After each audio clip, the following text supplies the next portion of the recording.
Every day there is a forgetting, and every moment there is the possibility of remembering. Remembering who you truly are, awakening to your body, to the inner world and experience of being alive. Here is where you find the beauty, the joy. Here is where you free your soma.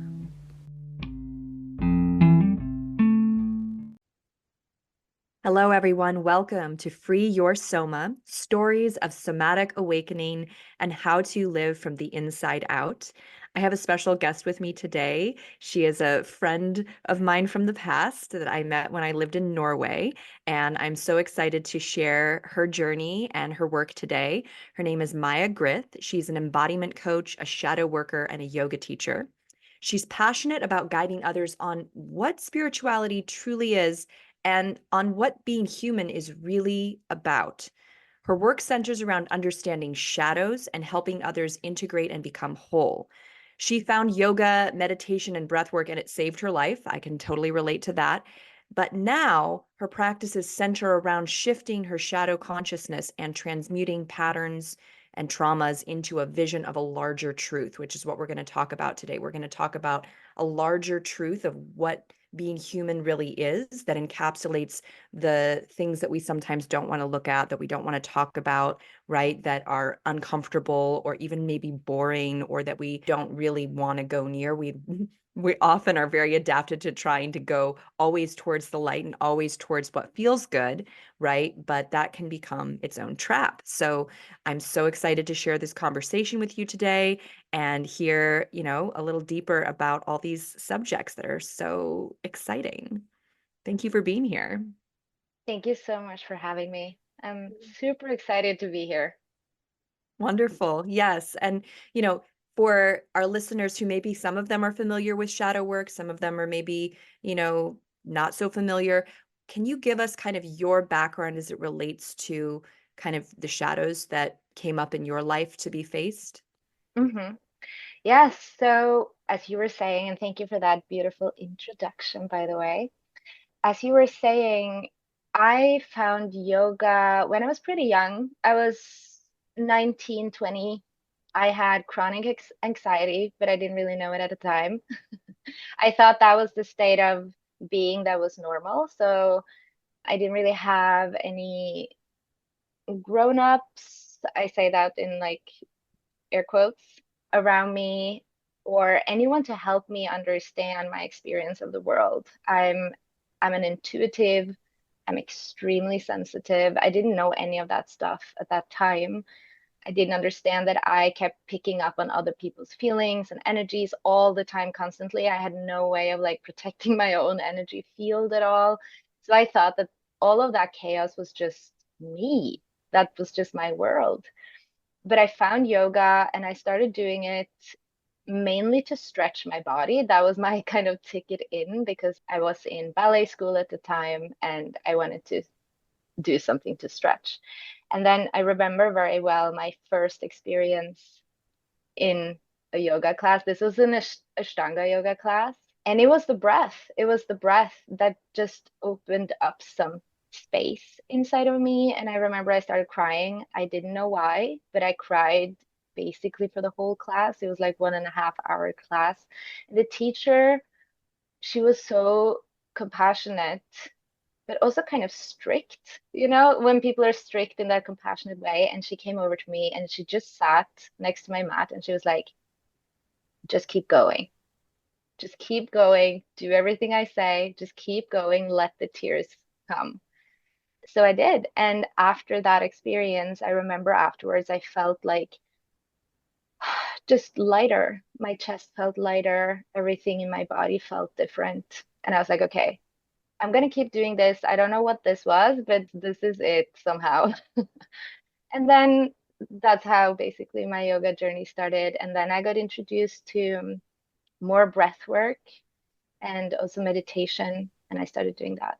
So that's why I say that yoga saved my life, because otherwise I would have gone into some, you know, journey on medication probably. At some point I would have noticed that okay, I have anxiety and I'm very happy that I didn't have to go down that road. And yeah, I did yoga or I still do yoga. Like that's just a integrated part of my life now. But I actually made a career out of it. I became a yoga teacher, and then I joined as a business partner in a yoga studio in Oslo, which is where you and I met actually. And I did that for years. I took over as the owner eventually, and I ran that for years. And what started to happen is that, how yoga and a lot of New Age spirituality, and when I say yoga, I mean the way that yoga is presented mostly in the Western world today. Mm. And you mentioned it, this focus on following the light, love and light, and there's absolutely nothing wrong with that. We have to integrate and connect to the light, absolutely. But for me personally, what I noticed is that I kept doing this practice, I kept meditating, I kept doing all the things, but I was still moving in the same patterns. I was still having the same limiting beliefs. I was still making the same kind of bad choices for myself. And all of the same challenges, kept popping up. And I was like, why? What is it that I'm not doing? And that's when, how the universe has a tendency to, like, when somehow you go through something and it's almost like an initiation. And Mm. then Oh all of yeah. a sudden you're ready for some new information. And it felt like that. It felt like the universe was like, okay, you just asked the right question. Here you go. And then I got introduced to shadow work, this whole concept. And so what shadow work is, sorry, that was a long explanation, but to answer Yeah. your question, the way that I see it is that shadow work is kind of an umbrella. There's many, just like yoga or spirituality, there's many tools and many paths to choose. Shadow work is basically the ability to face ourselves truthfully and to look at not just the light, not just the parts of us that we like, but to the ability to face every part of us and to look at the parts of us that we may not like, the things that scare us, and to integrate it. It's all about understanding and integration because this is how we become whole. And Mm. this is also how we, if we're looking to create change in our lives, 95% of who we are is run by the subconscious mind. So it doesn't really matter how consciously clear we are about what we want and where we want to go if we have no idea what's running the show from behind the scenes, kind of. So shadow work, and within that, there's also trauma work. It's a huge part of it and a very important part of it. It is to start to understand what is actually operating in your subconscious mind to get access to that because it's the only place from where we can actually start to create real change.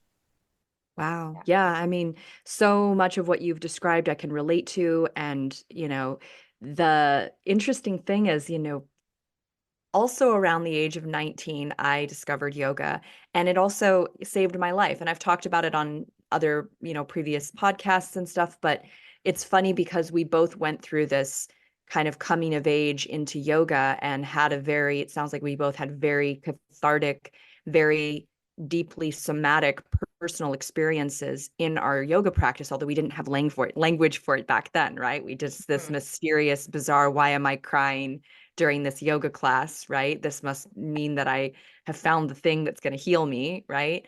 And, at the time that you and I met, I think we were still both pretty uncomfortable in those shadowy spaces that we Oh, didn't yeah. talk about this. We didn't realize that both of us were carrying this similar story about our relationship to yoga because we were both still kind of in it, in our patterns with it. And it just goes to show that, like, no matter how much you look outside yourself and think that other people like have it made or have it figured out, we have all been through something. We are all carrying shadows. We are all carrying darkness that most of us don't really know how to face, just like you and I didn't really know that there were practical, effective ways to face these things. We're just kind of swimming around in it. Like you said, it feels like this must just be what it is to like be alive, right? Because we don't have an alternative. And going back to that, what you said before, I've thought about this a lot recently. Growing up and being a child, we have no context for life. We have zero context to go on. We just have like this direct experience of whatever it is that we're experiencing that's coming in through our family lineage, through our culture, through all these different channels that we're being exposed to what it means to be a person, and a lot of times, our parents are just trying to get by themselves. And so there's a lot of suppression, conscious or unconscious, that we face as children with no context for that suppression. We don't even know why we're turning away from ourselves or turning away from our feelings, you know? And then there's this process that you described so beautifully of kind of realizing that you had unconsciously been turning away from yourself. And when you start to turn towards yourself, it's like this opening. As you said, I think right before we started recording, the scariest place, maybe I'll let you take off from here. Where's the scariest place on this journey? I got goosebumps when you were talking. I was like, yes, yes, this is it, you know? Yeah, I like to say, and I talk about this with my clients as well when I do coaching, when I do readings. I do astrology. I use astrology and my own intuitive gifts as a tool when I do readings and coaching as well. So the scariest place to be is at the threshold. When the door has opened, you realize that, oh, okay, there's more that I need to do, or there's something I need to face. And when you're on the threshold, you still have that choice that you can back out or you can choose not to walk through that door. And what's beyond that door, that's the unknown, and that's why it's scary. So the scariest place to be is at the threshold before you make the decision to take that first step. The first step, I know it's a cliche to say, but the first step is absolutely the hardest one. And then from like after that, beyond that, it's all about having good tools and talking about somatic healing or somatic movement or, you know, we're energetic beings. So learning how to work with energy and what that actually means, moving energy through the body, through movement, and also having a support system. It doesn't have to be a village, it can be a person or maybe two people. Those things are important when we start to walk this journey. And I will say, you said something that gave me goosebumps all over when we start to turn towards ourselves. That's what it's about, because it's exactly this that creates our survival strategies and our survival. Now I'm talking about a little trauma therapy here, or trauma theory, because I think we have this picture um, what a trauma is. It has to be very extreme situations, like war or rape. And those are definitely trauma or can create trauma. But trauma is not, it's not about what happened, it's about what happened inside of you when something happened. And for example, you were talking about parents. If there's a pattern that repeats over and over again, for example, that a parent is not able to support you in your experience of life and help you make sense of it, that's a trauma because that creates a survival strategy. Mm. Like, okay, my experience of the world is obviously wrong because no one can confirm it. Therefore, I turn away from myself because I have to do that to survive. As a child, we have to do these things to survive and to still be accepted by our parents. It's very primal still, these processes. So our survival strategies are actually extremely intelligent Mm. and they had to be there at a certain point in life. But then when we grow up and become adults, those strategies are not necessary anymore and they become destructive in our lives. Mm. And that's when we start to recognize that that's happening. And that's all these patterns and these things we keep doing and we don't understand, like, why does it keep happening to me? Or why can't I change this thing? Or whatever that is. that's when we need to start to turn towards ourselves. And yeah, and that's the shadow work. Yes, yes. And I mean, I was so blessed in the last year to have a shadow work guide that I did some of this stuff with. And so I really respect what you're up to because it's a powerful thing to allow someone to guide you in these processes. It takes a lot of kind of trust because Mhm. the stuff that you go back and find, it seems some of it's really painful and then some of it seems like sort of mundane and it's almost confusing. Like, why is this memory, this specific moment, in my childhood coming up? And why is it related to this visceral experience that I'm having in my body, this intense grief or this intense, pain or shame or fear, right? From this some sort of minuscule experience that like, why is it so heavily charged? And I think it really does come from the way that we experience things as children with our whole bodies. It's part of that direct experience, full body experience of something. So that explains why, children are afraid of the dark. And you don't meet a lot of adults that are afraid of the dark because we have a context for the dark. We know that it's going to be light again. We've seen that over and over. We know that there's probably really nothing behind the curtain over there because we've seen confirmed over and over throughout our lives that the room is empty unless you let somebody into it. It's all these things, right?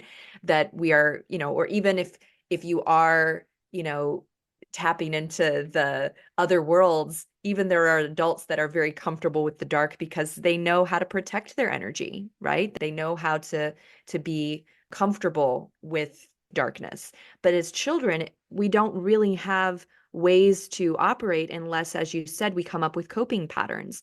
And I love what you said. These coping patterns, these survival mechanisms are incredibly intelligent and they're there for our benefit. Even if they feel kind of twisted and yucky sometimes, there is something that our body intelligence, right, that our spirit, our body intelligence is doing to benefit us, to protect us, to help us survive, to keep us out of harm's way, right, to Mhm. help us get through to the next moment. Can you say a little bit about that, like some of the ways that our shadows help us?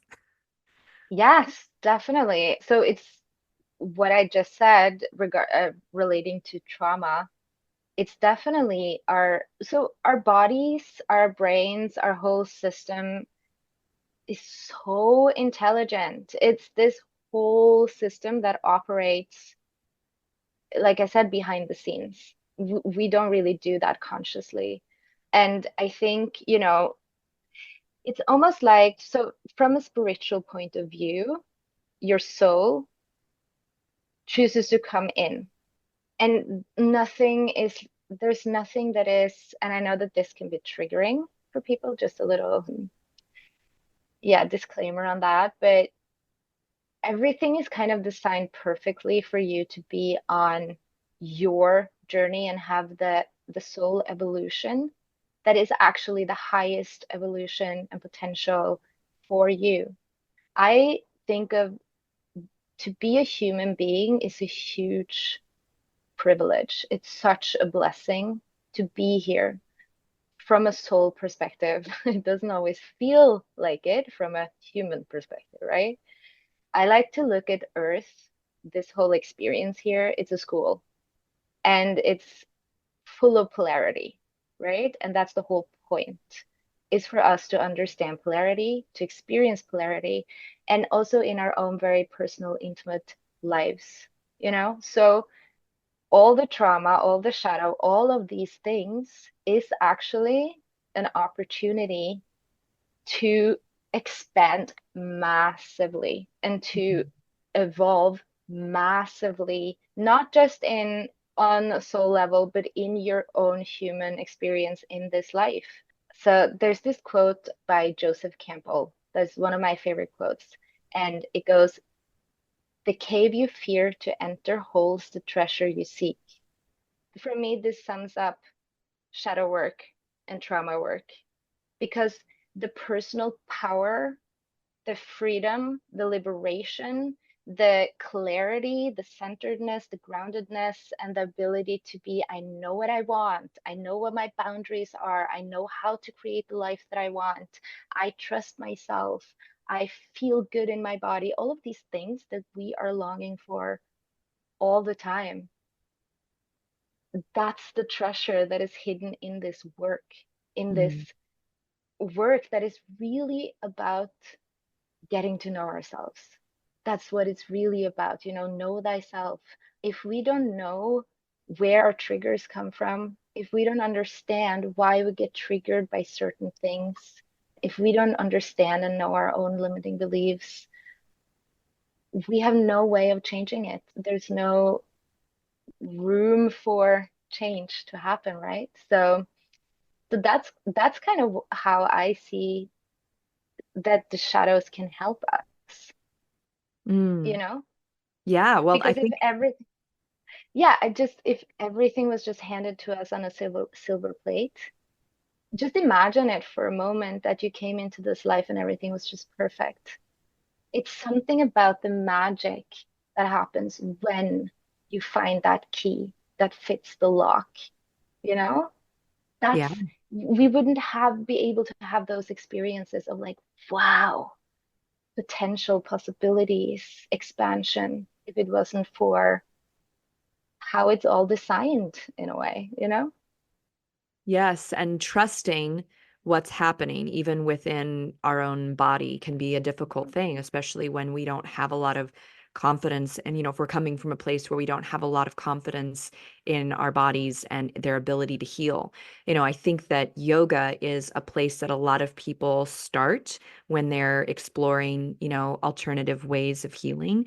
And, what yoga does in so many ways is it helps you get in touch with that part of your body that is self-healing, that is self-restoring. And it Yes. can be a beautiful foundation. But what you're talking about here in terms of working with the patterns and the shadows that begin to emerge when you start listening, right? If yoga is the beginning of the conversation where you actually start hearing and noticing what's happening in your body, well, then how do you respond? Like, how do you respond to what your body's saying? And a lot of it is through, like you said, shadow work and bringing what is unconscious to the surface and then handling it skillfully. And in that, we can begin to develop a foundation for which our lives can actually be our lives and not just a series of stress patterns acting themselves out over and over again, where we actually feel some sense of volition or control over where our lives are going. And it's a tricky place because the truth is, when you kind of keep unwinding, you realize there's not that much control that we really have, right? But we do have just a small space of presence that's available in each moment that we can operate from more and more as we become more and more present. And that has a lot to do with being able to be our whole selves and not just Yes. be one part of ourselves. So we talked about this a little before, but you know, maybe you can just, because I'm sure that people are hearing this and they're still a little bit in their toxic positivity framework where they're like, really, is it really a good idea to go there? Because it's so much more comfortable for me to just be like, in my happy zone all the time, you know? So maybe you can share a little bit about like your journey with kind of the way that we chase the light so hard in yoga communities or in spiritual communities. Yes, I mean, and I understand that fear or skepticism and the question of, is this really a good idea? I'm not here to tell people you have to do it because it has to be a genuine, authentic choice. And I think that's so important because as you start walking down that path, trying to go back is, there's something that happens when we face the truth. The way I see it, love is truth, truth is love. And when we see truth, we can't really turn away from it. It's almost impossible. And so the only choice is to keep going. I like to say it's like trying to get the toothpaste back in the toothpaste, little toothpaste thing. So I think it's healthy actually to take a moment and stop and say, okay, do I want this? Do I want the truth? Because Mm, that's what this is. That's what yeah. this is about. It's about facing the truth of who you really are. Earlier, you were saying something about searching outside of ourselves for the answers. I did that for so long and simultaneously, because usually when we're searching for the answers outside of ourselves, that means that we're at the same time running away from ourselves, right? Mm, It's like that's what happens because we don't think that we can go inside to find the answers. Because maybe every time we try to go inside, there's just so much noise. It's overwhelming to be there inside ourselves because there's just so much going on. So we start to search for that answer, that key outside of ourselves. And I kept doing that for so long. And it's such a energy drain. We spend so much energy running away from ourselves. It takes a lot of energy because your system is actually also intelligent enough to try to get you to see the things that are important to see. And that's also why these events keep happening again and again, and these patterns keep repeating. And when the universe is trying to poke you on the shoulder and say, hey, look at this. And that's not from malice, that's from kindness, that's from Mm. love. The universe is loving. It wants us to look at these things and understand. And then we keep running away because it's uncomfortable. And I kept doing that as well. So the moment I remember the moment. It was a moment. And I can tell the story. It was back in 2019. And I had been in a very serious relationship for years. And we were talking about taking the next step in the relationship, buying a house, maybe thinking about a baby. And that's like mentally where I was at. And then still to this day, I don't really know what happened, but he broke up with me anyway. And it was like, I don't know if you know tarot, but it was this tower moment. It was Mm. the lightning hitting Mhm. the tower, and I was free falling, and I was like, what just happened? I felt like all the security, everything that I knew was just ripped away from under my feet. And in that moment, I remember it well. I was sitting in the living room in my parents' apartment, which is like on the top floor looking out of the city. I was sitting there in this big chair with a glass of red wine that I had been drinking every day to numb my feelings, which is that was a pattern for me.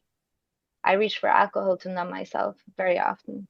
And in that moment, I was like, okay, usually in these situations, what I do is I drink, I numb myself, and then I also don't really talk about my feelings to people. I don't really let anyone in. I just handle it on my own. And in that moment, I was like, you know what? I'm not going to do that this time because I'm tired. I'm so tired, and I don't think I can. I don't think I can do this on my own this time. And I closed my eyes and I remember the vision that I had is it was like, you're swimming on the surface of the ocean and it's just waves and waves and waves and you're trying to survive and you've just been doing that for so long.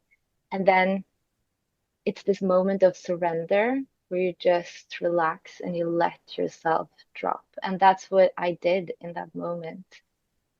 And it was so painful because I allowed myself to sink into all of those feelings and emotions that were there. And those weren't just about him and that relationship. That was all of the stuff that I hadn't Mhm. really handled. What happened in that moment, though, and I think this is the first time I had a connection with God. Like, I can't imagine that God would feel this is what God is, like there was all this pain, but then something, because I surrendered to it, something else also appeared there, like this huge container. And I felt so safe and I felt so held. And I was just like, okay, I'm just gonna really let go into this, and that I think that was my first experience of God. I didn't grow up in a religious home at all. I never had a relationship to that at all. So love, or that's the closest thing I can ex or way I can explain it, is it felt like love, like unconditional, universal, unconditional love. Everything had a place there. And that's where my shadow work journey started, because I was like, Mhm. okay, if that love is there, if that container can be there, then I can face anything. And that's also something that is very important when you start walking down this journey of radical self-honesty. is very important. And in order to face our truth, we have to practice self-love. We have to simultaneously, work on that container. Because the way I see it is like a universal, unconditional love. It does not judge. There is no judgment there. It's a container and it's strong and powerful and it can hold anything. Mm. So I do believe that that's extremely important as well. Yeah, That's such a beautiful story. And I can just imagine that surrender and the way that just instead of all the things that are usually in the way of receiving that love, surrendering and just letting go of that, I need to control how this experience happens, and instead just allowing for a larger, that's a beautiful way you put it, a larger container to hold me in this. And yes, what you pointed to as well is that once we have experienced that, we can actually start to go there consciously. We can start to actually use certain tools and modalities to continue to build that spaciousness inside ourselves, because our consciousness really isn't an I. It's actually more of a we. Our spirit is not singular. It's actually kind of an entourage, if you kind of know what I mean, like where you actually, and people refer to it as guides, right? Sometimes when I've gotten really into like, geeking out on like microbiology and like just how 1% of our bodies is like, human DNA, and so much of us, our bodies are microbes. It's like maybe these little, microbes that are constantly shifting and changing and interacting with our nervous system and all of this stuff, perhaps they are part of what's holding me. They're part of the literal fabric of my body that's holding me and my consciousness together. And that if I can allow them to support my life and not think that I have to just do it all from my head and figure it out, right? But I can actually be in my whole body. Because I think a lot of us, we spend our lives, the first part of our lives, really, you know, in our head or like in our heart or in some, combination. But our entire system has wisdom. We talk now about like, there's people talking about womb wisdom. There's people talking about your gut, your gut wisdom. I mean, I think like our toes and our fingers and our bones, they all contain wisdom. They all contain life force energy. And that's the larger container that it sounds like you were actually able to tap into in that moment, and know that even though it felt like it at times, you're never really alone. And when you recognize that, then it opens for other people to actually support you too, because you're like, I am supported. Let me reach out and call that person and share what's going on. You know, can you say a little bit about what kind of mentors or relationship you had with like teachers and mentorship, and how that kind of shifted after this experience in 2019? What kind of teachers and leaders were you looking for at that point? yeah, definitely. I think in it to begin with, I was exploring a lot of this on my own. So in 2019, I was like, okay, the concept of shadow work was presented to me. I started listening to different types of podcasts. For anyone who knows anything about astrology, I'm a Scorpio. So I'm like, if I get obsessed with something, I need to get to the bottom of it? So I researched a lot and I also looked into like how can I practice this, because not a lot of there wasn't a lot of information on how. I found a lot of information on what shadow work is, but not how to actually do it. What I did, and I got introduced to what you just mentioned, which is womb healing. Because after this breakup, I actually felt that I need to get away, like physically away from the space I was in. I was in Oslo and I was like, I need to physically get away. So I went to Bali and I signed up for this women's retreat that was also all about womb healing. And this woman, she was amazing. She was a priestess, goddess, I don't know, witch. She was an incredible older lady. And she guided us through every day through breathwork and womb healing. And this is the first time I was introduced to the concept of the womb and for women, the intelligence that is there. So the womb it's the void in a way, right? It's the first original thing that exists.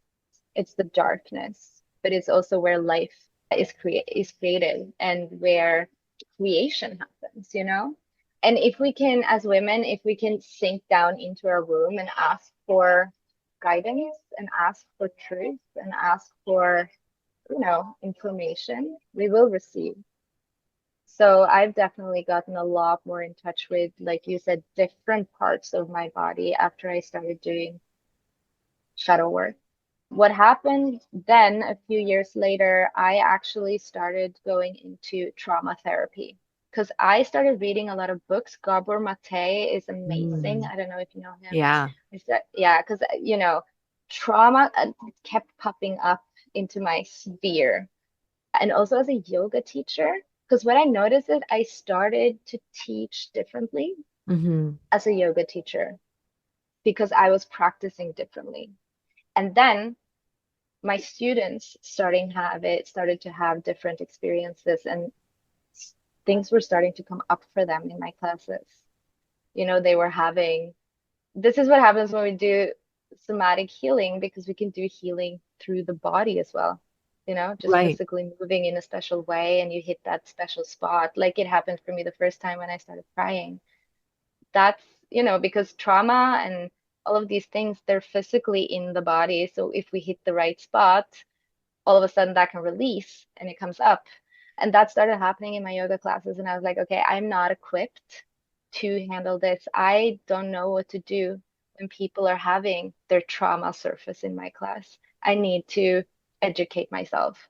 So I started educating myself on trauma theory because I wanted to do that for the other people, for my students. And then the more I read, the more I started realizing that this is also about me, because I started seeing myself in so many things that I was reading.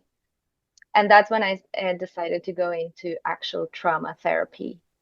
And I found just an amazing, wonderful therapist. I'm still in contact with her. She's amazing. And this is a form of therapy. It's called IOPT. I can send it to you so you can put it in the show notes.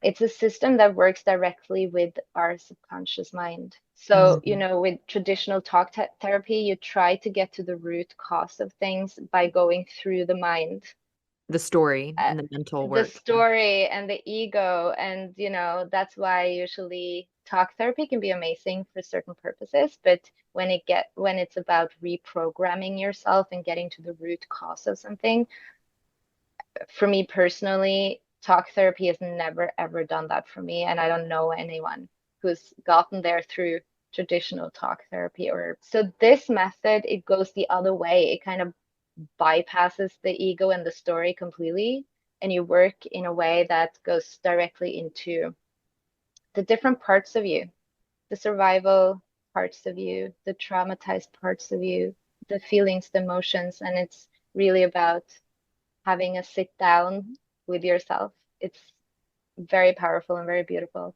So that also kind of propelled me further on this journey for sure, because that put things more into context. It was like a puzzle, like a huge puzzle that one piece at a time, it just fell into place. And, from what we were saying before, the scariest place to be is on the threshold before you take the first step. And then it may be scary for a little while, but I can testify to where I am now. This is like a treasure hunt, because Mm. you get to observe how you change. You get to observe how your life changed when you start to peel off all of the layers that are not actually you. And you Yeah. start to get closer and closer to the authentic you. Things change. And I mean that in a very positive way. Oh, Um, yeah. So now it's like I'm excited, I'm like, okay, what else? What else? I Yeah. all the pain and all the this is the funny thing when you face your trauma or you face your shadows. There's a moment of pain for sure. I'm not going to sugarcoat anything. And there's a moment of release. But there's also this massive satisfaction that comes from finally understanding why things are the way they are. Mm. finally understanding yourself, finally seeing things and just with clarity, you know? There's nothing more satisfying. And I would say this is what real personal freedom is Yeah. just being free, feeling free inside yourself and feeling whole and, mastering self-acceptance. Because this work will do that for you.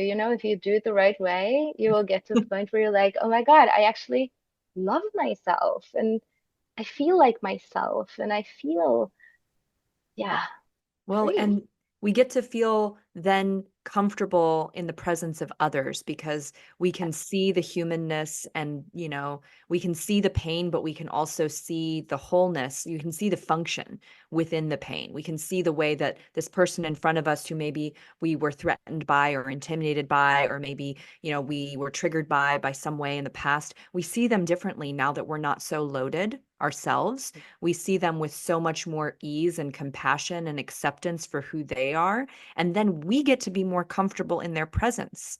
We get to Yeah. be able to look someone in the eye and just be ourselves and not try to hide something or obscure something or hide something in them, avoid something in them. There's a certain kind of honesty that we get to experience as a community with other people when we do this work, which is really powerful. Can I add Please go something to ahead. that? Because what you're saying is so important. And I have experienced this. The way we are able to hold space for ourselves, that gets directly reflected in how we treat other people. So the more space and acceptance I can hold for myself, the more accepting I become for other people. And also, in addition to that, the more authentic I am, the more me, just me, I am, the more authentic relationships I will be able to build in my life. Oh, hell yeah. Because a relationship is just a mirror. Yeah. It shows you how you treat yourself, basically, and if I'm authentic in who I am, then I will meet people who are, and we will be able to together build something that's authentic and beautiful and also accepting of everyone. The goal is not that we should be the same, right? It's that each of us can be our whole unique, quirky human and come together and then create magic. Yeah, yeah. And the mirror that you're describing, the way that our relationships are showing us, that is in its own way, its form of shadow work. Is like whatever's Yes. showing up in our relationship is a reflection of what we are or are not dealing with in ourselves. And it's kind of like how, we can tend to focus outward at first, but it always comes back to what we're doing with ourselves, because it's kind of like when you were trying to focus on how do I learn about trauma for the sake of my students, because this is coming up in my classes and I need to learn something for the sake of them. It started as this externalized thing that you were doing for others. And then as you got into it, you're like, oh, this is for me too. And what you begin to realize is that that's always how it is. Like the student and the teacher are one. If there's something that you're working on in your own life and your practice, is there something you're working with inside of you, you're going to be able to bestow that just naturally to others, that acceptance, that level of awareness, right? In the same way as when you're working, externally, trying to focus on helping other people, you're going to find things that are going to reflect back the work that needs to be done inside of you. 100%. And this is so important because I've always had this, ever since I was a little kid, I was like, I am supposed to be of service to people somehow. And I mean, I think I was to a certain extent also as a yoga teacher, but I am recognizing now that I tried to help people before I had helped myself. And that's what kept coming up, for me as a block or a blockage, or why can't I do this?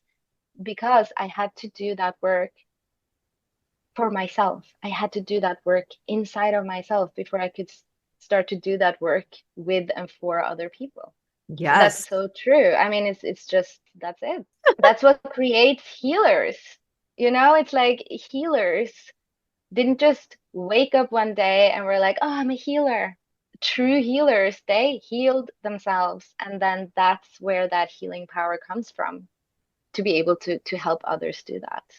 Oh yeah, absolutely. And that I was thinking about some shadows that specifically used to come up for me when I was teaching yoga in a still highly traumatized state, which it was like unconscious. I didn't know that I was still in this highly traumatized state and, was teaching yoga. And absolutely, I was helping people. I was being of service. There were people who loved my yoga classes. But when I would have someone come up to me and bestow me or like offer me this praise and say, thank you so much. What a wonderful class. Oh, you're so amazing. There was like a blocker, like I couldn't receive Mhm. that love. I felt like it wasn't true. I had all these voices in my head that like denied that I was doing anything valuable, that immediately had like a comeback to tell me that I really wasn't that great, right? Like I could not receive that kind of a validation because I didn't feel like it was coming from this place of authenticity in me, my teaching. It was coming from a place of desire to help others. It was coming from a genuine place of love, but it didn't come from a place inside of me that felt whole. There was this wound that was still going on all the time that basically blocked any of that love from actually entering.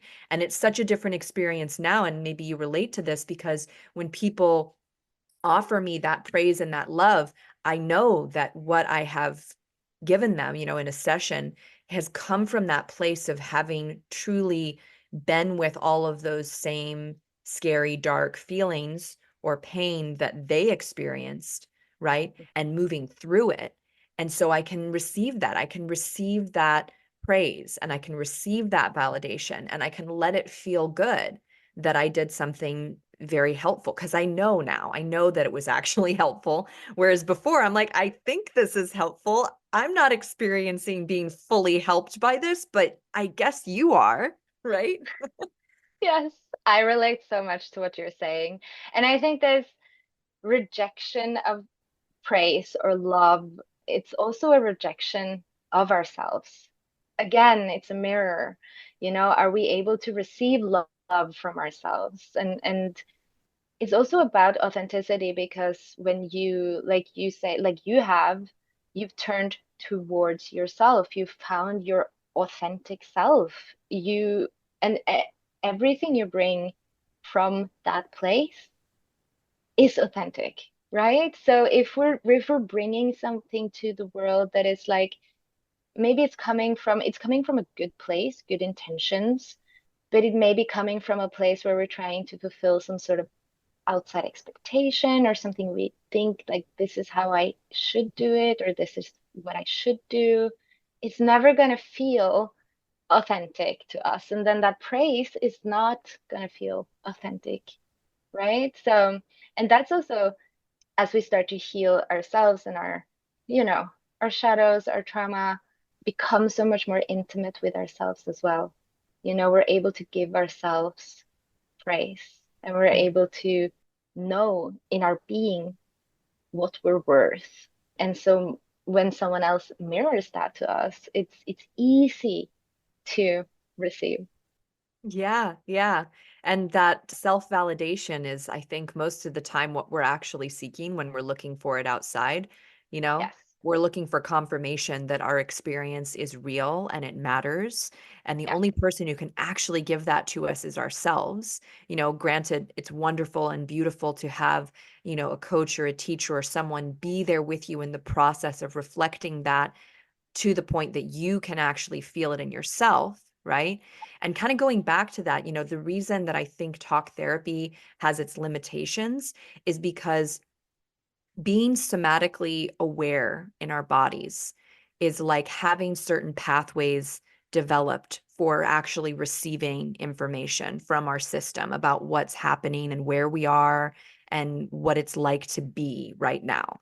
And if we don't have those pathways developed and we're just trying to use the ones that we do have that are all about the story and are all about avoiding discomfort and are all about, figuring it out versus allowing the process to move through, right? Which is a totally different thing than figuring something out, right? Um, Absolutely. figuring things out, there's like this beginning, middle, and end, and you're trying to get through the middle so you can get to the outcome, versus being with the process is just allowing something that's natural to move through the motions until there's a natural conclusion. And we don't exactly know when that conclusion is going to occur, right? It's Yes. more nonlinear. And it's really Yes, more how definitely. healing happens. It's more how healing actually works than this linear thing. And Mhm. when we're doing talk therapy and we don't have those pathways developed, it's just limiting. But with what you described, the therapy that you went through that actually got you into the feelings and into the physical experience of what was going on in that story. Maybe the story was where you started, and then you drop into the experience of what it's like being right now. You start building those pathways. And as you said before, there's no turning back. We cannot put the toothpaste back in that tube. You have built No. these pathways, you have opened these doors, and now you're going to be receiving this information. A big Yes. part of what I do now in my somatic work is building those pathways, like literally into different parts of people's bodies so they Yeah. can get all that feedback. And what I tell people, and you probably have experienced this too, is that now, even if you went into a talk therapy session, it would not be the same, because you would be a Exactly. somatic human being who is self-aware and connected to your internal experience going through that story. And your nervous system would do the somatic work required to move you through your natural process in that talk therapy session, which is maybe why talk therapy can be more effective for some people and much, much less effective for other people, depending on what you're walking in with, depending on what kind of pathways and connection you already have, right? Definitely. I so agree with everything you're saying. And you said something about the story. And I have so many examples from my own life when I thought I knew why something was the way it was, or I thought I knew the story. I had the story. And then doing this work, everything we're talking about, and everything is connected, right? It's the mind, it's the energy body, it's the physical body. You can't really separate any of those. You have to work on different levels, together. But when I started doing this work, it's almost like all your illusions start to crumble because you thought you knew, but you actually didn't know. Exactly. So the story changes. That's the Mhm. thing. And also the stories in and of it, some stories become very important. And you realize that other stories are actually not important. It's not the story that is important. It's not the figuring it out, as you say, because as long as we're trying to figure it out, we're stuck in the mind. And it's very limited what we can do from just the mind. And I do also think I agree with you that it's almost like the talk therapy is next level in a way, because if you have those pathways open and you have done work to reprogram yourself and you are self-aware, then maybe talk therapy can actually help you more. Right. I think it could. I Yes. think that, Yeah. because the truth is that what we are talking about here today is becoming a whole integrated human. And when Hmm. you start to build those pathways to actually experience being a whole integrated person, you realize that so much of the processes that you go through don't really need that much outside assistance. They Yes. actually are an internal process that goes on in you. And then in many ways, like, you are always your own self healer, even when you're in the presence of a wise, teacher, or a powerful leader of some kind, or someone who's incredibly inspirational. It's still always you doing whatever you're doing with that information. Right. And so the more that you become this kind of self-contained human, then whatever kind of work you do is going to be more deeply impactful, right? I mean, I think about like the Definitely. way that I practice yoga now with a sense of, awareness in my body that I simply didn't have before, Hmm. awareness of like where my limits are and where my edges are. And in some ways, I had to learn by pushing past them over and over. That was part of the learning, right? That's how we figure out where our boundaries are, is by crossing them and having them crossed. and then at a certain point, we learn where it is that we begin and others end. And that, again, is a process that involves, as you mentioned before, this shadow work, this actually digging into what is it that keeps me from knowing where I end.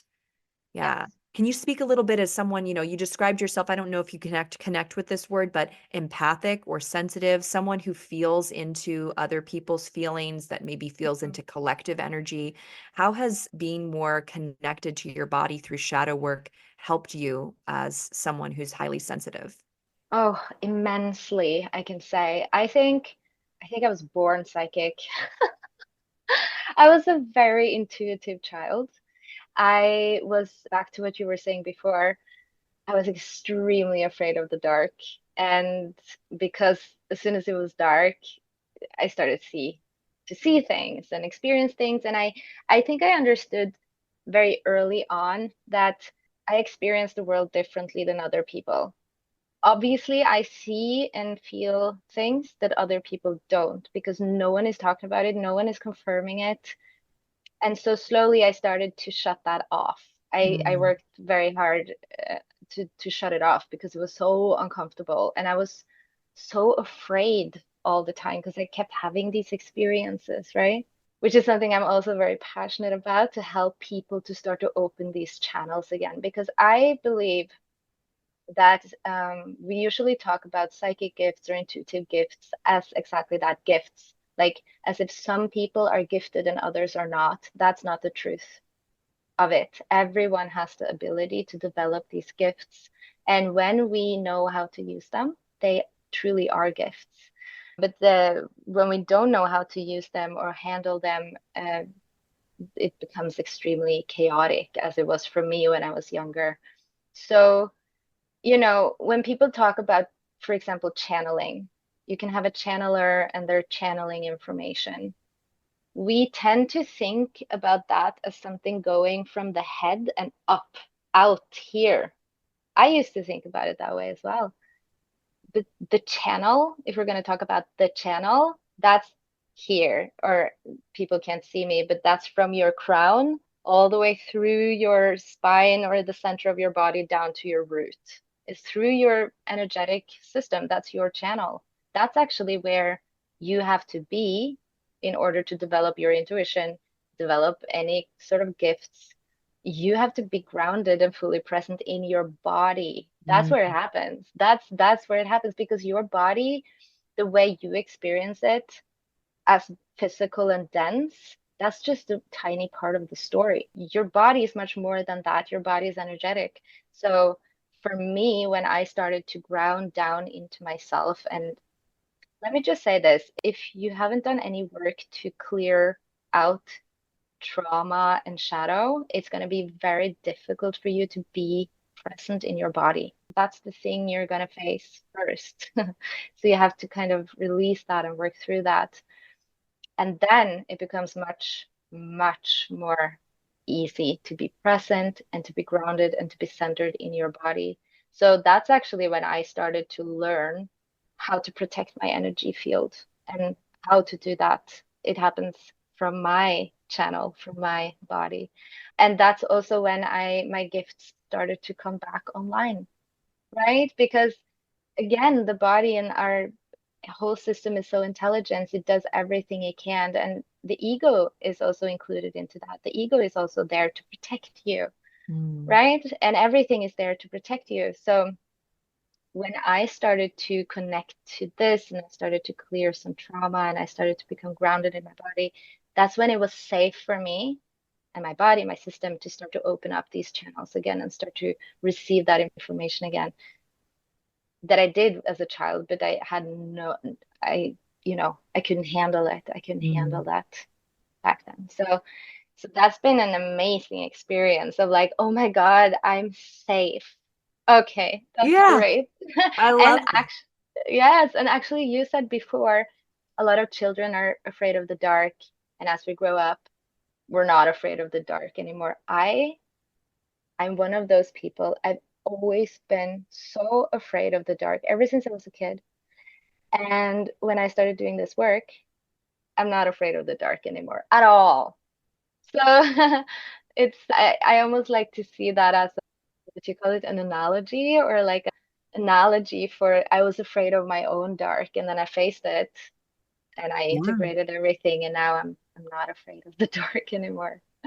Yeah. And it's interesting because you describe, the channel and you're basically pointing when, in so many ways to our central nervous system, Yes. and our central nervous system is branching out into our peripheral nervous system and going into all of our fingers and toes. But it's not just like these funny little tubes. They're full of energy and fluid and life force and beingness, neural Exactly. connectivity. And so it's very much an alive process. And so think about it. If you are disconnected from different parts of your body and you're simply living in your head or living in, your head and maybe sometimes visiting your heart and maybe occasionally visiting your genitals, like you're just occasionally visiting these other areas, but you're not connected, your proprioceptive awareness of your body is limited, right? Mhm. Of course, you're going to be afraid of the dark. You don't know where anything is. If you No, start feeling your way around, there's going to be a lack of, knowing where the end of your body is and where things are around you, yes. but that comfort in being in the darkness comes from like knowing where you are, Yeah, right? Knowing where you definitely. are. And that is a physical experience. It is physical and energetic, right? Hmm. And Yeah. we start to you're describing this intuitive nature that is available to all of us when we start to connect with it again, when we start to cultivate it. And it does give you this like sixth sense of like Yeah. knowing, right, you can feel the energy shift in a room. You can, and what you're feeling is collective energy. You're feeling other people's nervous systems shifting. Maybe you're even picking up on mental patterns or emotional patterns that are going on with people, and you feel it in your body, right? Yes. Because that's how we feel things. We feel things through our body. Maybe you feel it in your fingers or your toes, or you feel it, in your throat. And it's this is the right time to speak. All of that information starts to come in when we are clear, when we're not clogged up with everything that ever happened, right? And Yes. so I love this conversation. I'm so inspired by where you're at right now and what you're up to, and I can feel your passion about all of this work. How do you work with people? Do you mostly work with people one-on-one, or are you designing different kinds of offerings? Yeah, so right now I'm doing readings for people. So that, like I said before, I use my own, intuition and astrology in my readings. So astrology is a beautiful tool. The kind of astrology I use is what is called evolutionary astrology. So it's not as some traditional astrology wants to put you in a box, kind of a little bit. This is how you are, you know? I don't like that. I like to look at potential and I like to look at shadow. So that's what I'm doing in my readings. I use it as a tool in the readings. And really, astrology is a really good starting point for anyone looking to understand themselves better. And then from there, I also take coaching. And that's where we work, with the shadow and do shadow work and actually get into the how to do it. So astrology for understanding your blueprint basically and your makeup and your potential and your I don't like the word block because I don't think we're ever blocked, but it can feel like that anyway, like stuff we're bumping up against that we can't really make sense of. And then coaching to work from there. Yeah. And I'm also actually currently, so I've been studying digital marketing over to something completely different, but I'm currently very passionate because I've always thought that what if business savvy people, all the business savvy people, the successful people were into spirituality and yoga and the world would be a much better place. I've run my own business previously and now I'm into to digital marketing because I want to help people with conscious businesses, people who have spiritual practices, people who do these like wholesome, health focused practices and have these offerings. I want to help them have a reach and to be seen because I believe that that's going to make the world a better place. So I want to help all the spiritual people like me to do this, to actually create that business and be successful and know how to bring that knowledge and all that experience out to the people who need it. Because I remember when I wanted to do this on my own, after I had my yoga studio, I had my brick and mortar business, I wanted to create my own online business. And I felt like I have so much knowledge and so much wisdom that I want to share, but I had no idea how to do that, right? So I'm kind of tr right now working on tying everything together so that I can do both. And yeah, that's also something I'm very passionate about at the moment. So there's Mm, going to be more offerings as well, like group coaching things. awesome. Yeah. Great. Well, I mean, I love that. I think that there's a lot of people out there that are, wanting to do entrepreneurship because Yes. they realize that they can make an impact in a way that they may not be able to working for somebody else. Not only an impact in their own lives, but that they get to actually attract the client who really wants to work with them, And I think that you'll be very successful at blending these things together. And yeah, and I'm excited to support you on this new venture and this new journey because you're right. The more that we can have like action, and this goes, not just, I mean, obviously men too, but women, spiritual entrepreneur women who Yeah. are killing it and making money, we share with other people and we improve the world Yes. through having access to influence and money. I truly believe that. I mean, I've seen it with my own eyes. And I know that as I've been building my business and rising and what I'm doing, I am more than happy to support other people, like through this podcast is one way that I do that, but also through different collaborations. As I am able to build my wealth more, I'm excited about the point where I get to make, a nice big donation to a cause or, help finance someone's dream. Those are things I really want to do. And I think I'm not the only one out there. And that is incredibly refreshing because that's not what the world of money has looked like for the last, couple hundred years. And it's just now burgeoning. It's just now starting to look different. And I'm excited for that. I'm so excited for that. And I totally agree with you. And I believe that, we're made to believe that it's so hard, it's so difficult. You have to have all these skills. You need some skills, but it's actually pretty simple when you understand how it works. And we have so many possibilities now with social media and everything that goes within digital marketing. It's just about, again, to find that key to unlock how you actually do it. And I want to simplify it and streamline it so that more people can learn how to do this and be successful, like you say, because we need more people, especially women. I'm very passionate about that as well. Entrepreneurs who have that exact mindset that you have. We want to share and we want to be part of something that's bigger than us and we want to be of service and I think that's part of how we change the world for the better. Oh, I'm absolutely. very excited that that's happening now and yeah, to be able to be part of that, everything. Yeah. Oh, that's so great. So tell our listeners where they can find you, where they can find more information, where they can follow you and keep a lookout for all of these beautiful offerings. Yes, so my main account on Instagram, that's where I do most of my things. That's Maya Grythe.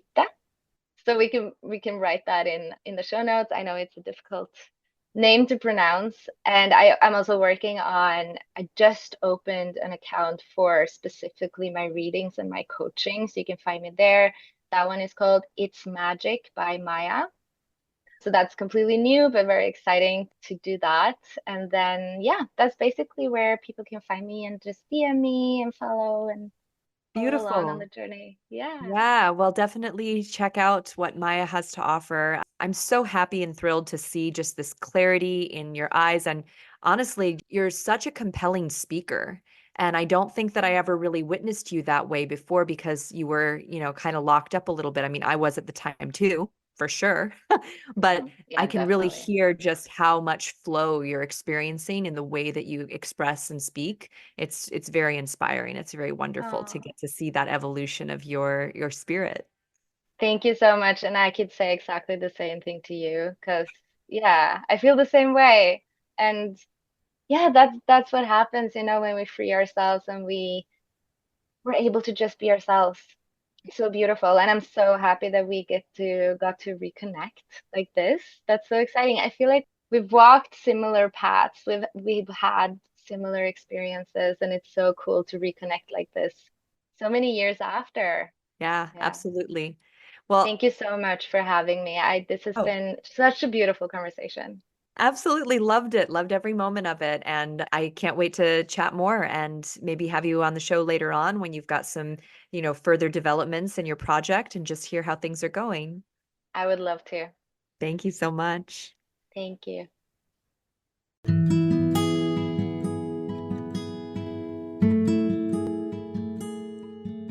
You've been listening to the Free Your Soma podcast. To find out more information about today's guest, check the show notes.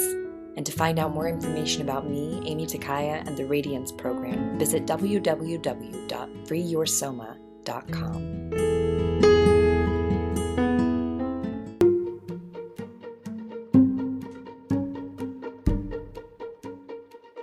Hey there, truth seeker, freedom lover, consciousness expander. You've been listening to the Free Your Soma podcast.